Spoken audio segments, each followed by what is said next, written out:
الحمد للہ رب العالمین، الصلاۃ والسلام علی رسولہ الکریم وعلی آلہ واصحابہ اجمعین الی یوم الدین، اما بعد، فاعوذ باللہ السمیع العلیم من الشیطان الرجیم، بسم اللہ الرحمن الرحیم۔ کلوا من طیبات ما رزقناکم۔ محترم خواتین و حضرات، بعد نماز وتر کے درس کے سلسلے میں ہم دین اسلام کے ایک اہم رکن زکوٰۃ اور اس کے مسائل کے متعلق مسائل سماعت فرما رہے ہیں۔ کل ہم نے جو مضمون سنا تھا اس میں یہ بتایا گیا کہ کن لوگوں کے لیے زکوٰۃ لینا حرام ہے، اور آج جو مسائل ہم سنیں گے اس میں یہ بتایا جا رہا ہے کہ وہ لوگ جن کو زکوٰۃ اور صدقہ دینا دوسروں کی بنسبت افضل ہے۔ اللہ تعالیٰ نے اپنی کتاب میں اہل ایمان کو حکم دیا ہے کہ کلوا من طیبات ما رزقناکم، کھاؤ وہ پاکیزہ رزق جو ہم نے تم کو عطا کیا ہے۔ اللہ نے اپنے بندوں کے لیے ہر اچھی چیز کو اور پاک چیز کو پسند کیا، اور ہر گندی اور ناپاک چیز کو ناپسند کیا اور اس سے روکا۔ انسان اگر اپنی خواہشات پر قابو پا لے، حالانکہ اللہ نے یہ خواہشیں پیدا کی ہیں اور کسی خواہش کو اللہ نے روکا نہیں ہے، صرف یہ ہے کہ اس کو جائز اور حلال اور پاک طریقے سے پورا کرنے کا حکم ہے، بس اتنی سی پابندی ہے۔ لیکن انسان کے نفس میں اتنی سرکشی بھری ہوئی ہے کہ وہ حد پر رکتا نہیں ہے، اسی لیے اللہ بار بار قرآن میں کہتا ہے فَلَا تَعْتَدُوهَا، اللہ نے جو حد مقرر کی ہے اس سے آگے مت بڑھو، ان اللہ لا يحب المعتدین، کیونکہ اللہ ایسے حد سے آگے بڑھنے والوں کو پسند نہیں کرتا۔ اب یہ زکوٰۃ بھی جو ہے انسانوں سے لیا ہوا مال ہے، انسانوں کو دیا جانا ہے، لیکن اس میں پابندی لگائی گئی ہے کہ یہ مال خاص ہے، اس مال کا تعلق ایک عظیم عبادت سے ہے، اللہ کے ایک عظیم حکم سے ہے، اس کو نکالو، اس کو ادا کرو، لیکن اس طریقے سے جو اللہ نے تمہارے لیے متعین اور مقرر کر دیا ہے۔ تب وہ لوگ جن کو زکوٰۃ چلتی نہیں ہے، جن کے لیے زکوٰۃ لینا حرام ہے، اب وہ لوگ جن کو زکوٰۃ دینا ہے، جن کے لیے زکوٰۃ واجب کی گئی ہے، جن کا حق ہے، وہ لوگ پھر اس میں دو قسمیں ہیں کہ زکوٰۃ کے مستحق میں بھی وہ لوگ زیادہ اجر و ثواب دینے والے ہیں جو اللہ اس کے رسول کے بتائے ہوئے حکم کے مطابق قربت کا رشتہ رکھتے ہیں، قرابت دار، رشتہ دار، قریبی رشتہ دار۔ اگر وہ ایسے ہیں کہ زکوٰۃ کے مستحق ہیں تو زکوٰۃ سب سے پہلے ان کو دی جانی چاہیے، وہ حقدار ہیں، اور ان کو دینے میں ثواب ڈبل ہے۔ وہ اس میں سب سے پہلے آتا ہے بیچارہ شوہر ہے، اس کو بیوی زکوٰۃ دے سکتی ہے اگر بیوی کے پاس اپنا مال ہے خود کا، اور شوہر ناداری کی حالت میں ہے، یعنی اس کے پاس اتنا روپیہ پیسہ نہیں ہے کہ وہ اپنے اہل و عیال کے خرچے کو بہتر طریقے سے پورا کر سکے، کماتا ہے، خرچ پورا کرنے کی کوشش کرتا ہے، لیکن اپنی محنت کو پہنچ نہیں پاتا، اتنا حاصل نہیں کر پاتا، اور اس کی کوئی بیوی ہے جو اپنا کچھ مال رکھتی ہے یا خود کچھ کاروبار کرتی ہے، تو وہ اپنے مال کی جب زکوٰۃ نکالے گی تو سب سے پہلا حق اس کے شوہر کا ہے اس پر، اگر وہ شوہر نادار ہے تو۔ حضرت عبداللہ ابن مسعود رضی اللہ عنہ کی بیوی حضرت زینب رضی اللہ عنہ سے روایت ہے کہ ایک مرتبہ نبی صلی اللہ علیہ وسلم نے عورتوں سے فرمایا، اے عورتوں صدقہ دو، خواہ تمہیں اپنے زیوروں ہی میں سے کیوں نہ دینا پڑے۔ میں گھر واپس آئی اور اپنے شوہر عبداللہ ابن مسعود رضی اللہ عنہ سے کہا آپ تنگ دست آدمی ہیں، اور یہ بات ذہن میں رہے کہ یہ عرب ہیں، ان کی ایک ہی بیوی نہیں ہوا کرتی تھی، 2-3 تو لازمی ہوتی تھی ان کی، اور سب بال بچے والیاں ہوتی تھی، اس لیے ان کا خرچہ بھی بڑا ہو جاتا تھا۔ تو اب آپ کی زوجہ حضرت زینب جب نبی نے عورتوں سے خاص طور سے کہا کہ اے عورتوں صدقہ دو، چاہے تمہیں اپنے زیوروں ہی میں سے کیوں نہ دینا پڑے، تو حضرت زینب رضی اللہ عنہ فرماتی ہیں کہ میں گھر واپس آئی، میں نے اپنے شوہر عبداللہ ابن مسعود سے کہا کہ آپ تندرست آدمی ہیں اور میں کماتی ہوں، میرا اپنا کام ہے، شاید یہ سوٹ کاٹتی تھی اور اس کو اپنے غلاموں کے ذریعے بازار میں بکواتی تھی، اس سے ان کی آمدنی ہوتی تھی۔ تو انہوں نے اپنے شوہر سے کہا کہ ہم کو نبی صلی اللہ علیہ وسلم نے صدقے کا حکم دیا ہے، آپ نبی صلی اللہ علیہ وسلم کے پاس جائیے اور ان سے دریافت کیجئے کہ آیا اگر میں آپ کو صدقہ دوں تو وہ شمار ہو جائے گا، تاکہ اگر شمار نہ ہو تو پھر میں دوسرے لوگوں کو دوں۔ اس پر عبداللہ ابن مسعود کہنے لگے کہ تم خود جاؤ اور دریافت کر کے آؤ۔ آج کا شوہر رہتا تو بھاگے بھاگے جاتا تھا، ارے اب بھی جا کے پوچھ کے آتا ہوں۔ یہ صحابہ تھے بھائی، ان کے ایمان، ان کے تقوی، ان کی پرہیزگاری، ان کی خودداری، ان کی غیرت، انبیاء علیہ السلام کے بعد دنیا نے اتنے نیک لوگ نہیں دیکھے، نہ قیامت تک دیکھ سکے گی۔ یہ وہ لوگ تھے انبیاء اور رسول کے بعد اللہ کی زمین پر اگر کوئی انتہائی سچے پاک نفوس گزرے ہیں وہ آپ صلی اللہ علیہ وسلم کے صحابہ اکرام رضوان اللہ علیہم اجمعین ہیں۔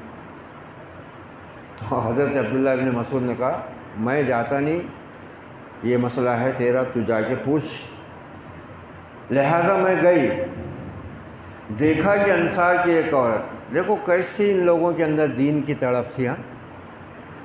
اب دیکھو حضرت زینب کیا فرما رہی ہیں کہ جب میں نے شوہر سے کہا انہوں نے انکار کیا تو میں خود گئی تو دیکھا کہ مجھ سے پہلے ایک اور انصاری خاتون وہ یہی مسئلہ لے کر آ کر کھڑی ہیں۔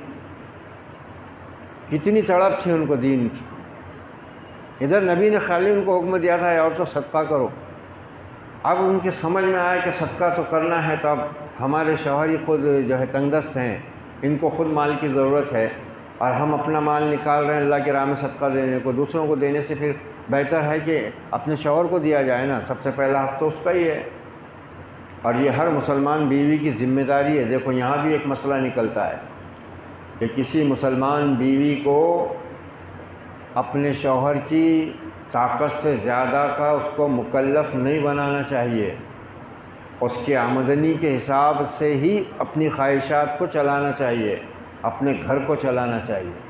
ایسی ہی بیویاں حقیقت میں نیک بیویاں کہلانے کی مستحق ہوتی ہیں۔ آج کل کی یہ پڑھی لکھی لڑکیاں، کالج پڑھی ہوئی، ان کے اپنے الگ ایٹیٹیوڈ ہیں، خواہشات ہیں، شاپنگ ہے اور نخرے ہیں، فیشن ہے، باقاعدہ طلاق لے رہی ہیں۔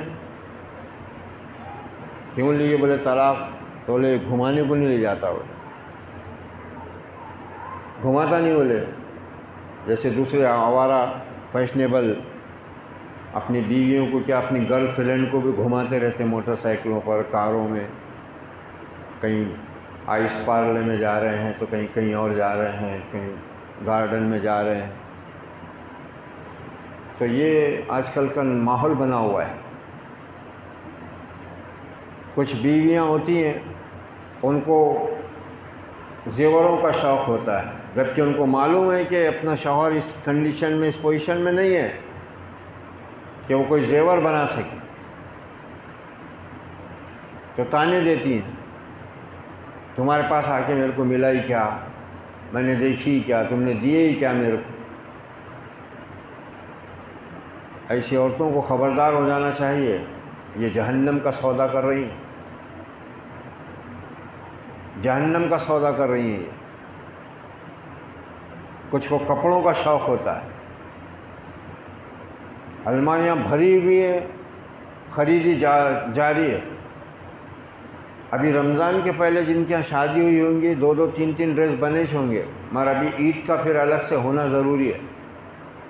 اگر اللہ نے دیا بھی ہے تو بھی اسلام کیا کہتا ہے؟ اسراف مت کرو نا، کلو وشربو ولا تسرفو، کھاؤ پیو جائز حد میں، لیکن اسراف میں بھی مت جاؤ نا، فضول خرچی مت کرو۔ مگر ان کی سمجھ سے باہر ہے، اور شوہروں سے محبت بھی بہت ہے۔ ایک محترمہ آئیں شاپنگ کر کے، شوہر کو بولی اجی تمہارے لیے میں نے ایک شرٹ لائی، بولے تمہارے واسطے۔ ارے بولے بیگم میرا کیسا خیال آ گیا؟ نہیں بولے وہ ہمارے 2 ڈریس پہ ایک شرٹ فری مل رہا تھا تو میں نے 2 لے لی، بولے میرے میں تمہارا فری۔ چلو دونوں کام ہو گئے، محبت بھی ہو گئی اور ان کا کام بھی ہو گیا۔ اس کے 2 آئے، وہ 2 پہ ایک فری دے رہا تھا دکاندار۔ یہ دکان والے بھی اتنے ہوشیار ہو گئے ہیں، سب کاروبار عورتوں کا ہو گیا ہوا ہے، اور دکانداروں نے سمجھ لیا کہ عورتوں کی نفسیات کیا ہے، برابر مار رہے ہو۔ اور بعض عورتوں کا حال یہ ہے کہ وہ دکھا، یہ دکھا، وہ نکالو، یہ نکالو۔ وہ کپڑے کی دکان میں پورا کپڑے نکال کے بتا دیا دکاندار نے، اور اس کو پسند نہیں آیا تو بولے افسوس ہے، بولے کہ آپ کو کوئی کپڑا پسند نہیں آیا۔ نہیں کوئی بات نہیں، بولے ویسا بھی میں صرف سبزی لینے آئی تھی، لینے کو آئی تھی سبزی، تھکا کے جا رہی، اس کو نہیں لے رہی تو کم سے کم شوق اتنا ہے کہ دیکھ تو لو۔ تو یہ آج کا ماحول چل رہا ہے۔ یہ دیکھو یہ بھی عورتیں ہیں، یہ ہے نمونہ مسلمان عورتوں کے لیے، امہات المومنین اور صحابیات رضوان اللہ علیہم اجمعین۔ حضرت زینب فرماتی ہیں کہ میں جب نبی صلی اللہ علیہ وسلم کی خدمت میں آئی سوال پوچھنے کے لیے تو میں نے دیکھا کہ مجھ سے پہلے ایک انصاری خاتون بھی مسئلہ لے کر کھڑی ہوئی ہیں، اب یہ ایک چھوڑ کر 2 ہو گئی۔ دیکھا کہ ایک انصار کی ایک عورت نبی صلی اللہ علیہ وسلم کے دروازے پر موجود ہے، اس کی ضرورت بھی وہی تھی جو میری تھی۔ ہم نبی صلی اللہ علیہ وسلم کے سامنے آ کر خود سوال کرنے سے جھجکیں۔ اب یہ بھی صحابیات کی عورتیں تھیں، ان کی عزت، ان کی پاک دامنی، ان کی حیا کا کیا کہنا۔ اتنے میں بلال رضی اللہ عنہ باہر آئے، یہ مؤذن رسول، جس وقت کسی کو آنے کی اجازت نہیں ہوتی تھی اس وقت بلال کو اجازت تھی۔ حضرت بلال رضی اللہ عنہ خدمت میں موجود تھے، وہ باہر آئے تو دیکھا کہ 2 خواتین کھڑی ہوئی ہیں، تو ہم نے ان سے کہا نبی صلی اللہ علیہ وسلم سے جا کر عرض کیجئے کہ دروازے پر 2 عورتیں موجود ہیں اور وہ یہ دریافت کر رہی ہیں کہ آیا ان کا صدقہ، یہاں صدقے سے مراد وہی ہے زکوٰۃ، فرض صدقہ، ان کے شوہروں کو اور بعض ایسے یتیم بچوں کو جو ان کے پاس زیر پرورش ہیں۔ دیکھو ان عورتوں کا جذبہ، یتیم بچوں کی بھی پرورش کر رہی ہیں، شوہر کی ناداری کا بھی احساس اور خیال ہے۔ تو پوچھو اے بلال جا کر کہ اگر ہم ان پر خرچ کریں تو ہمارا یہ صدقہ دینے سے شمار ہو جائے گا؟ آپ انہیں نہ بتائیے کہ ہم کون ہیں۔ حالانکہ وہ خود پردے میں تھیں، حضرت بلال رضی اللہ عنہ نے شاید نہ پہچانا ہو، تو ان کو ایسا لگا کہ شاید یہ ہم کو پہچانتے بھی ہوں گے، کیونکہ پردے کا حکم آنے سے پہلے سب کو دیکھے ہوئے تھے وہ۔ تو یہ بھی حکم دے رہی ہیں حضرت بلال کہ آپ نبی سے ہمارے بارے میں بتانا مت کہ ہم کون ہیں، خالی مسئلہ پوچھ کے آؤ اور ہم کو بتاؤ۔ بلال رضی اللہ عنہ اندر گئے اور انہوں نے نبی صلی اللہ علیہ وسلم سے یہی سوال کیا، آپ نے دریافت فرمایا یہ دونوں کون ہیں؟ اب اگر نبی عالم الغیب ہیں تو بلال سے کیوں پوچھ رہے ہیں کہ یہ دونوں کون ہیں؟ معلوم ہو جانا تھا نا نبی کو کہ یہ دونوں عورتیں کون ہیں، کس کی بیوی ہیں۔ آپ تو پوچھ رہے حضرت بلال سے، جبکہ وہ عورتیں آپ کے دروازے پہ کھڑی ہوئی ہیں، باہر حجرے کے باہر ہی کھڑی ہوئی ہیں۔ کیوں عقل کے کندوں کو سمجھ میں نہیں آتا بلا وجہ دین کے اندر ایسی خرابیاں، بدعات، خرافات پیدا کر کے عقیدہ و ایمان کی دھجیاں بکھیر دی نادانوں نے، اللہ حفاظت فرمائے۔ تو آپ صلی اللہ علیہ وسلم نے حضرت بلال سے پوچھا کہ یہ دونوں کون ہیں؟ بلال نے کہا ایک انصار کی عورت ہے اور ایک زینب ہے۔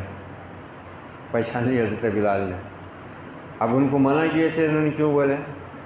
نبی کا حکم تھا، نبی پوچھ رہے اب یہاں پر ہیں کون وہ دونوں؟ بلال کو جواب دینا لازمی تھا۔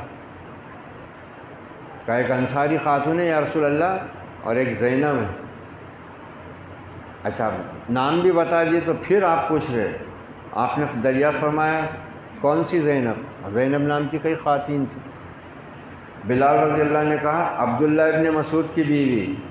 اچھا، فرمایا ان کے لیے 2 اجر ہیں، ان کو جا کے بتا دو کہ وہ اپنے شوہروں پر بھی خرچ کر سکتی ہیں، ان کے زیر کفالت جو یتیم بچے پل رہے ہیں ان پر بھی یہ مال خرچ کر سکتی ہیں، اور اس خرچ کرنے پر اللہ ان کو 1 نہیں 2 اجر دے گا، ایک صدقہ خرچ کرنے کا، ایک اپنے رشتہ دار کے ساتھ صلہ رحمی کرنے کا۔ یہ ان کو بشارت ملی، ایک رشتہ داری کا اور دوسرا صدقے کا۔ بخاری مسلم کی روایت ہے یہ۔ اس واقعے میں صدقے سے مراد فرض زکوٰۃ ہے۔ دوسرے جن کو زکوٰۃ دینا افضل ہے دوسرے نمبر پر وہ ہے والدین اور اولاد کے سوا۔ یہ کل بھی میں واضح کر چکا ہوں کہ اللہ نے جن کے ذمے کفالت رکھی ہے، ماں باپ کے ذمے اولاد کی کفالت ہے، اور جب ماں باپ معذور ہو جائیں تو ان کی کفالت اولاد کے ذمے ہے، خصوصاً بیٹوں کے ذمے۔ حضرت سلمان ابن عامر رضی اللہ عنہ سے روایت ہے کہ نبی صلی اللہ علیہ وسلم نے فرمایا مسکین پر صدقہ کرنا صدقہ ہے، اور کسی مسکین رشتہ دار پر صدقہ کرنا بھی ہے اور صلہ رحمی بھی ہے۔ رواہ احمد، ترمذی و ابن ماجہ رحمہم اللہ علیہ۔ امام ابو یوسف رحمۃ اللہ علیہ فرماتے ہیں کہ نبی صلی اللہ علیہ وسلم نے فرمایا سب سے افضل صدقہ وہ ہے جو کسی تندرست رشتہ دار پر کیا جائے۔ دیکھو کس طرح معاشرے کو جوڑنے کا کیسا زبردست نظام، رشتوں کو مستحکم رکھنے اور مستحکم کرنے کا کتنا زبردست نظام۔ اس صدقے کو سب سے افضل صدقہ قرار دیا جا رہا ہے جو کسی تنگ رشتہ دار پر کیا جائے۔ یہ مسند امام احمد کی روایت ہے، اور امام ابو یوسف رحمۃ اللہ علیہ کے ذریعے انہوں نے اس کو روایت کیا ہے۔ امام ابو یوسف رحمۃ اللہ علیہ یہ امام ابو حنیفہ رحمۃ اللہ علیہ کے بڑے شاگردوں میں سے ایک ہیں۔ تو یہ وہ لوگ ہیں جن کو زکوٰۃ دینا زیادہ اجر و ثواب کا ذریعہ ہے۔ زکوٰۃ یا نفلی صدقہ دے کر اسے خریدنا، کسی چیز کو بطور زکوٰۃ یا نفلی صدقہ دے دینے کے بعد خریدنا اکثر علماء سلف نے مکروہ یعنی ناپسندیدہ قرار دیا ہے۔ حضرت عبداللہ ابن عمر رضی اللہ عنہما سے روایت ہے کہ حضرت عمر نے ایک گھوڑا اللہ کی راہ میں بطور صدقہ دیا، پھر اسی گھوڑے کو فروخت ہوتے دیکھا، انہوں نے اسے خرید لینا چاہا اور اس کے متعلق نبی صلی اللہ علیہ وسلم سے دریافت کیا۔ آپ صلی اللہ علیہ وسلم نے فرمایا اے عمر اپنے صدقے کو نہ لوٹاؤ۔ یعنی گھوڑا اللہ کی راہ میں دے دیا انہوں نے، پسند ہوں گا گھوڑا، لیکن چونکہ اللہ نے کہا تھا نا کہ تم لن تنالوا البر حتی تنفقوا مما تحبون، اب قرآن کو ان سے زیادہ سمجھنے اور اس پر عمل کرنے والے کون ہیں؟ وہی لوگ ہیں۔ پسندیدہ چیزیں خرچ کر دیے، گھوڑا حضرت عمر نے صدقہ کر دیے۔ اب جس کو دیے تھے اس کو ضرورت نہیں تھی، وہ اس گھوڑے کو لے جا کے بازار میں بیچ رہا، وہاں سے حضرت عمر رضی اللہ عنہ کا گزر ہوا تو دیکھے کہ میرا گھوڑا یہ بیچ رہا ہے، اور میں نے تو صدقہ کر دیا تھا، مگر میں ہی خرید لیتا ہوں، میرا پسندیدہ گھوڑا ہے۔ مگر پہلے آ کے نبی صلی اللہ علیہ وسلم سے آپ نے دریافت کیا یا رسول اللہ میں نے ایسے ایسے اللہ کی راہ میں اپنا گھوڑا صدقہ کیا تھا، اب جس کو دیا تھا وہ بیچ رہا ہے، تو کیا میں قیمت دے کر اس سے خرید سکتا ہوں؟ آپ نے فرمایا عمر اپنے صدقے کو نہ لوٹاؤ، تم نے دے دیا صدقہ بھول جاؤ۔ اور یہ روایت بھی بخاری، مسلم، امام احمد، ابو داؤد، ترمذی، نسائی، ابن ماجہ رحمہ اللہ علیہ مجمعین کی ہے۔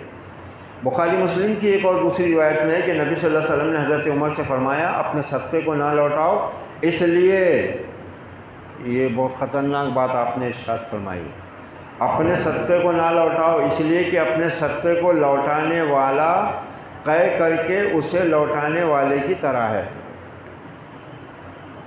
قے کر کے اس کو واپس چاٹ لینا، صدقہ دے کر واپس لینا، یہ ایسا ہی ہے۔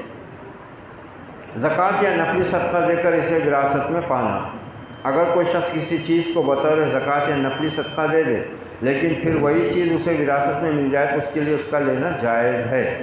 ایک عورت نے نبی صلی اللہ علیہ وسلم کی خدمت میں حاضر ہو کر عرض کیا، میں نے ایک لونڈی اپنی ماں کو صدقے میں دی تھی، پھر میری ماں کا انتقال ہو گیا اور وہ لونڈی چھوڑ گئی۔ اس سے معلوم ہوا کہ بیٹی اپنی ماں کو زکوٰۃ دے سکتی ہے۔ کیوں؟ اس سے ثابت ہو رہا ہے کہ بیٹیوں کے اوپر ماں باپ کی ذمہ داری نہیں ہے، ماں باپ کی ذمہ داری بیٹوں پر آتی ہے۔ بیٹی دے سکتی ہے ماں کو اور باپ کو، شادی شدہ بیٹی جس کا اپنا مال ہو، جس کو شوہر سے مال ملا ہوا ہو، تو وہ اپنے ماں باپ کو دے سکتی ہے بشرطے کہ وہ اس کے مستحق ہوں۔ یہ حدیث سے ثابت ہو رہا ہے۔ ایک عورت نے نبی صلی اللہ علیہ وسلم کی خدمت میں حاضر ہو کر عرض کیا، میں نے ایک لونڈی اپنی ماں کو صدقے میں دی تھی اس نے، اب میری ماں کا انتقال ہو گیا اور وہ لونڈی چھوڑ گئی، فرمایا تمہیں تمہارا اجر مل گیا اور یہ لونڈی بھی تمہارے پاس میراث میں آئی ہے۔ اللہ نے تیرے پاس لوٹا دیا تیرا اجر، مال بھی لوٹا دیا، اور تو نے اپنی ماں کو جو صدقہ دیا تھا وہ اجر بھی تیرا تجھ کو مل گیا۔ تو یہ ایک ہے، اس میں اس بارے میں سب کا اتفاق ہے۔ یہ بھی مسلم، احمد، ابو داؤد، ترمذی، نسائی، ابن ماجہ کی روایت ہے۔ اگر زکوٰۃ غلطی سے کسی غیر مستحق کو دے دی جائے، آدمی کو یہ حکم تو دے دیا گیا، مگر کبھی کبھی انسان جانتے بوجھتے اگر ٹھوکر کھاتا ہے تو کبھی نادانستہ بھی ٹھوکر اس کو لگ جاتی ہے۔ زکوٰۃ لے کر نکلا آدمی اور ایسے آدمی کو مستحق سمجھ کے دے دیا جو مستحق نہیں تھا، اور لینے والے نے بھی لے لیا، تو اب اس کا کیا حکم ہے؟ حضرت معن ابن یزید رضی اللہ عنہ سے روایت ہے کہ میرے والد نے کچھ دینار صدقے کے نکالے اور انہیں مسجد میں ایک آدمی کے ہاتھ میں دے دیے۔ میں آیا اور میں نے وہ دینار لے لیے، انہیں لے کر میں اپنے والد کے پاس آیا۔ انہوں نے کہا میرا ارادہ تمہیں دینے کا نہیں تھا۔ فیصلے کے لیے میں یہ معاملہ نبی صلی اللہ علیہ وسلم کے پاس لے گیا تو آپ نے میرے والد سے فرمایا، اے یزید، تمہارے لیے وہ ہے جس کی تم نے نیت کی، یعنی تمہارا صدقہ لگ گیا، اور مجھ سے فرمایا، اور اے معن، تمہارے لیے وہ ہے جس کی تم نے نیت کی، یعنی ان کے بیٹے نے ہی وہ دینار لے لیے اس سے، اس شخص کے، کیونکہ وہ جانتے ہیں کہ اس کو اس کی ضرورت نہیں ہے، اس کا مستحق نہیں ہے، اور میرے باپ نے اس کو دے دیے۔ تو نبی صلی اللہ علیہ وسلم نے حضرت معن کے اس عمل کو غلط نہیں ٹھہرایا۔ حضرت ابو ہریرہ سے روایت ہے کہ نبی صلی اللہ علیہ وسلم نے فرمایا، ایک آدمی نے کہا کہ آج رات میں صدقہ کروں گا، چنانچہ وہ صدقہ لے کر گھر سے نکلا اور ایک چور کے ہاتھ میں اسے دے دیا۔ رات میں نکلا وہ چھپا کر صدقہ دینے کی کسی ضرورت مند کو، اتفاق سے وہ صدقہ جس کو دیا اس نے وہ چور تھا۔ اب صبح لوگ باتیں کرنے لگے کہ آج رات ایک چور کو صدقہ دیا گیا ہے۔ اس شخص نے کہا کہ اے اللہ، تیرے لیے حمد ہے، یعنی تو ہی غلطی سے پاک ہے، آج میں پھر صدقہ کروں گا۔ پھر وہ صدقہ لے کر نکلا تو اسے ایک بدکار عورت کے ہاتھ میں دے دیا، زانی عورت کے ہاتھ میں۔ اب پھر صبح لوگ باتیں کرنے لگی کہ آج ایک بدکار عورت کو صدقہ دیا گیا۔ اس شخص نے کہا اللہ تیرے ہی لیے حمد ہے، آج رات میں پھر صدقہ کروں گا۔ کیا لوگ تھے یہ، اللہ کے راستے میں کسی چیز سے تھکتے ہی نہیں تھے، نہ جسمانی عبادت سے تھکتے تھے نہ مالی عبادت سے تھکتے تھے۔ عجیب جذبہ اور شوق تھا ان کا۔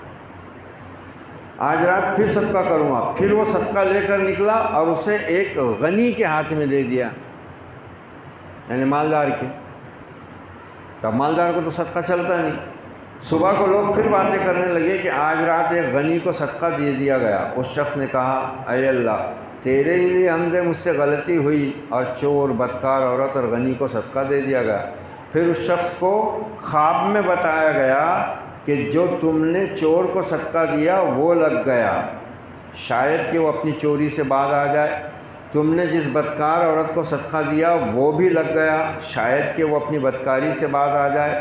تم نے جو غنی کو صدقہ دیا تو وہ بھی لگ گیا، شاید اسے عبرت حاصل ہو اور وہ بھی اپنا مال اللہ کی راہ میں دینے لگے۔ بخاری و مسلم۔ دیکھو یہ کیا اس میں حکمت کیا بتائی جا رہی ہے کہ ایسے لوگ، چور ہے، چوری کرنے نکلا تھا رات میں، اللہ کا بندہ صدقہ لے کر نکلا تھا دینے کو، اب ہو سکتا ہے کہ صدقہ لینے کے بعد اس کو لگے کہ ایک یہ اللہ کا بندہ ہے جو اپنا مال ضرورت مندوں کو بانٹتا ہے، اور ایک میں ہوں کہ میں اللہ کے بندوں کا مال لوٹتا ہوں۔ اور ایسا ہوا، کئی واقعات ہیں تاریخ میں کئی واقعات ایسے ہوئے ہیں جب چوروں نے توبہ کر لی، ان کو احساس ہوگا کہ ہم بہت غلط کام کر رہے ہیں۔ بڑے بڑے چوروں نے توبہ کی، کئی بڑے وقت کے نامی گرامی ڈاکو تو پھر اپنے وقت کے ولی بن گئے ہو۔ ایسی بدکار عورت، اب عورت بدکاری کرتی اسی لیے کہ بھئی اس کو اور کچھ نہیں ہے تو اپنا جسم بیچ کر کمائی کر رہی ہے۔ اب اس کو صدقہ ملنے میں یہ احساس ہو سکتا ہے کہ دوسرے مرد تم اس کو پیسہ دے کر اپنی ہوس پوری کرتے ہیں، یہ اللہ کا بندہ کون تھا جو مجھ کو پیسے دے کر ایسے ہی چلا گیا؟ تو پھر یہ چیز اس کو سوچنے پر مجبور کر دیتی۔ پھر ایک مالدار ہے، بخیل ہے، اس کو صدقہ لگ گیا تو اس کو احساس ہو سکتا ہے کہ میرے پاس اتنا مال ہے کہ میں خود صدقہ کرنے کے قابل ہوں، اور یہ اللہ کا بندہ میرے کو صدقہ دے کر چلا گیا، میرے لیے شرم کی بات ہے۔ تو ہو سکتا ہے اس کو عبرت اور توفیق ملے اور وہ اللہ کی راہ میں صدقہ دینے لگ جائے۔ تو یہ اللہ تعالیٰ جب کسی بندے کی اصلاح کا فیصلہ کرتا ہے نا، وہ عجیب طریقے ہیں اس کے پاس۔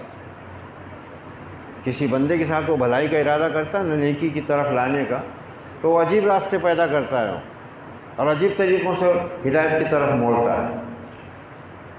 زکوٰۃ کا علانیہ دینا افضل ہے، صدقات کو عام طور سے چھپا کر دینا افضل قرار دیا گیا ہے، لیکن زکوٰۃ ایک فرض عبادت ہے، جیسے تہجد کی نماز اور 5 وقت کی فرض نماز، دونوں نمازیں، لیکن فرض نمازوں کو جماعت کے ساتھ سب کے سامنے پڑھنے کا حکم ہے، تہجد کو اس وقت پڑھنے کا حکم ہے جب لوگ سوئے ہوئے ہوں۔ جیسے حضرت عبداللہ ابن سلام رضی اللہ عنہ کی ترمذی شریف میں بڑی پیاری روایت ہے، وہ فرماتے ہیں کہ افشوا السلام، سلام پھیلاؤ، واطعموا الطعام، کھانے کھلاؤ بھوکوں کو، یتیموں کو، مسکینوں کو، وصلوا والناس باللیل نیام، اور اس وقت نماز پڑھو جب لوگ سو رہے ہوں، ادخلوا فی الجنت بسلام، جنت میں سلامتی کے ساتھ چلے جاؤ۔ یہ ہے تو اس واسطے زکوٰۃ کا علانیہ دینا، وہ اس کی جو اوپر والی حدیث میں آئی نا بات، ہو جو غنی کو زکوٰۃ صدقہ لگ گیا تھا تو یہ عبرت ہو جائے گی، تو ایسی زکوٰۃ کو سامنے دینا تاکہ جو دوسرے مالدار لوگ ہیں اور وہ اپنی مال کی زکوٰۃ نہیں ادا کرتے، ان کو بھی سوچنے پر مجبور ہونا پڑے، ان کو عبرت ملے، ان کو شرم آئے اور وہ بھی مال دینے لگے۔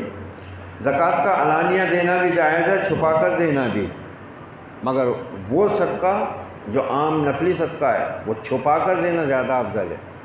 صدقۃ السر، چھپا کر دیا جانے والا صدقہ، تطفئ غضب الرب، اللہ کے غصے کو ٹھنڈا کرتا ہے، وتقی مصائر السوء، اور انسان کو بری موت سے بچاتا ہے، بلاؤں کو ٹالتا ہے۔ لیکن یہ فرض صدقہ ہے، اس کے بارے میں خود اللہ نے قرآن میں فرمایا، ان تبدوا الصدقات فنعم ہی وان تخفوها وتؤتوها الفقراء فهو خیر لکم، سورہ بقرہ کی آیت ہے کہ اگر اپنے صدقات علانیہ دو تو یہ بھی اچھا ہے، لیکن اگر چھپا کر حاجت مندوں کو دو تو تمہارے حق میں زیادہ بہتر ہے۔ شاید میں سمجھتا ہوں کہ اس میں اللہ تعالیٰ نے دونوں چیزیں بیان اس لیے کی ہیں کہ زکوٰۃ کو رشتہ دار کو دینے میں زیادہ ثواب ہے، تو رشتہ دار کو چھپا کر دیا جائے تاکہ اس کو یہ نہ لگے کہ دیکھو یہ میرا بھائی ہے، یہ میرا بھتیجا ہے، یہ میرا چچا ہے، آج میرے کو زکوٰۃ دے رہا ہے، اس کے احساس کو مجروح نہ کیا جائے، اس کی عزت نفس کو ٹھیس نہ پہنچے۔ اور اس سے تو بحیثیت مجموعی تمام صدقات کے بارے میں حکم دے دیا گیا ہے، لا تبطلوا صدقاتکم بالمن والاذی، اپنے دیے ہوئے صدقات کو سامنے والے پر احسان جتا کر یا اس کو تکلیف پہنچا کر ضائع مت کرو۔ تو یہ چھپا کر صدقہ رشتہ دار کو دیا جائے تاکہ اس کو یہ احساس نہ ہو، اور عام کوئی مسکین غریب فقیر ہے اس کو زکوٰۃ بتا کر بھی دی جا سکتی ہے، اور جس کو دی جائے اس کو یہ بتانا ضروری نہیں ہے، خاص طور سے رشتہ دار کو، کہ یہ زکوٰۃ ہم نے نکالے اور نبی نے بولے کہ رشتہ دار زیادہ حقدار ہے تو یہ ہم تم کو دے رہے، ضرورت نہیں ہے۔ اللہ جانتا ہے، اس کو سب خبر ہے۔